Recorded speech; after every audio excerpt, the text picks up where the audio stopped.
ইসরায়েলের ঘাড়ে নিঃশ্বাস ফেলছে পুরো আরব বিশ্ব।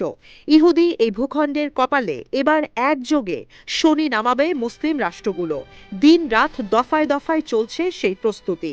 নড়ে চড়ে বসেছে মিশর, জর্ডান আর সৌদি আরব। ডোনাল্ড ট্রাম্প ক্ষমতায় আসার পর অতিরিক্ত সাহস দেখিয়ে ফিলিস্তিনিদের ভূখণ্ড নিয়ে কয়েকবার বেফাঁস মন্তব্য করে বসেছেন ইসরায়েলি প্রধানমন্ত্রী বেনিয়ামিন নেতানিয়াহু। যুদ্ধবিরতির মধ্যে মধ্যপ্রাচ্য উত্তেজনা নিয়ে গেছেন চরমে।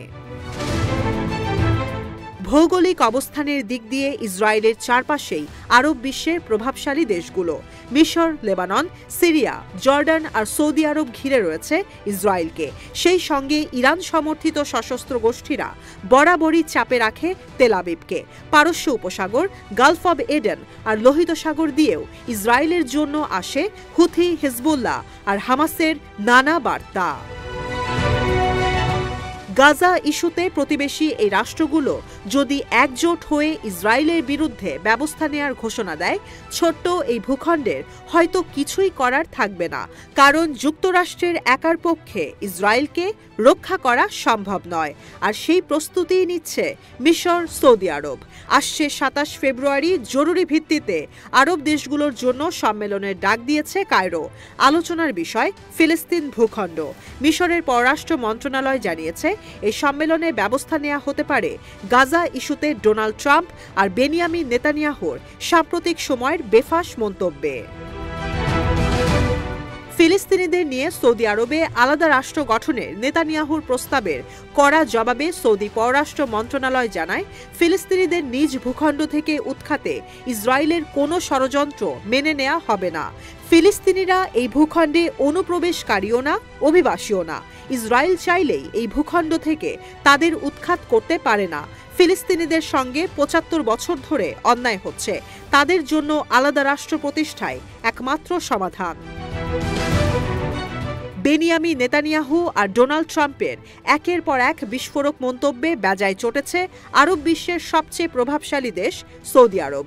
চটে গিয়ে সৌদি শুরা কাউন্সিলের সদস্য ইউসেফ বিন ত্রাদ আল সাদুন ট্রাম্পকে বিদ্রূপ করে বলেছেন, যদি সত্যি ট্রাম্প মধ্যপ্রাচ্যে শান্তি চান তাহলে ইসরায়েলিদের আলাস্কায় স্থানান্তর করুক, এরপর গ্রিনল্যান্ড দখল করে সেখানে আশ্রয় দিক।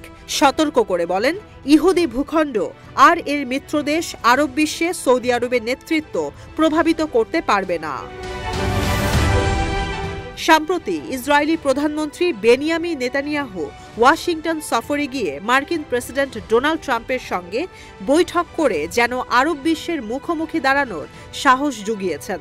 দ্বিপক্ষীয় বৈঠকে বিবি বলেছেন, ফিলিস্তিন আলাদা রাষ্ট্র হবে না, হামাস নির্মূলের লক্ষ্য অর্জন করা হবে। ট্রাম্প বলেছেন, গাজা তিনি দখলে নেবেন। বিতর্কিত হয়ে ভোল পাল্টে আবারও বলেছেন, গাজা দখলের প্রয়োজন নেই।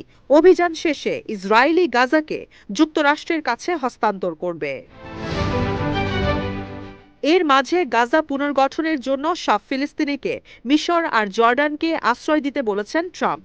অন্যদিকে নেতানিয়াহু বলেছেন, সৌদি আরবের অনেক জায়গা, এখানেই আলাদা ফিলিস্তিন রাষ্ট্র প্রতিষ্ঠা করা যায়।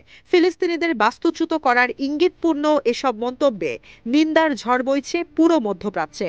ইসরায়েলের সঙ্গে সম্পর্ক স্বাভাবিক করা তো দূরের কথা, এখন আগ্রাসী ভূমিকায় যাওয়ার চিন্তা করছে পুরো মুসলিম বিশ্ব। আগুনে ঘি ঢেলেছে ইসরায়েলের জন্য ট্রাম্প প্রশাসনের আরও $৭৫০ কোটি অস্ত্র সহায়তার প্যাকেজ। যে কোনো সময় যুদ্ধবিরতি চুক্তি ভেস্তে যাওয়ার আগেই ইসরায়েলের বিরুদ্ধে জরুরি ভিত্তিতে ব্যবস্থা নিতে চলতি মাসেই আসছে সিদ্ধান্ত।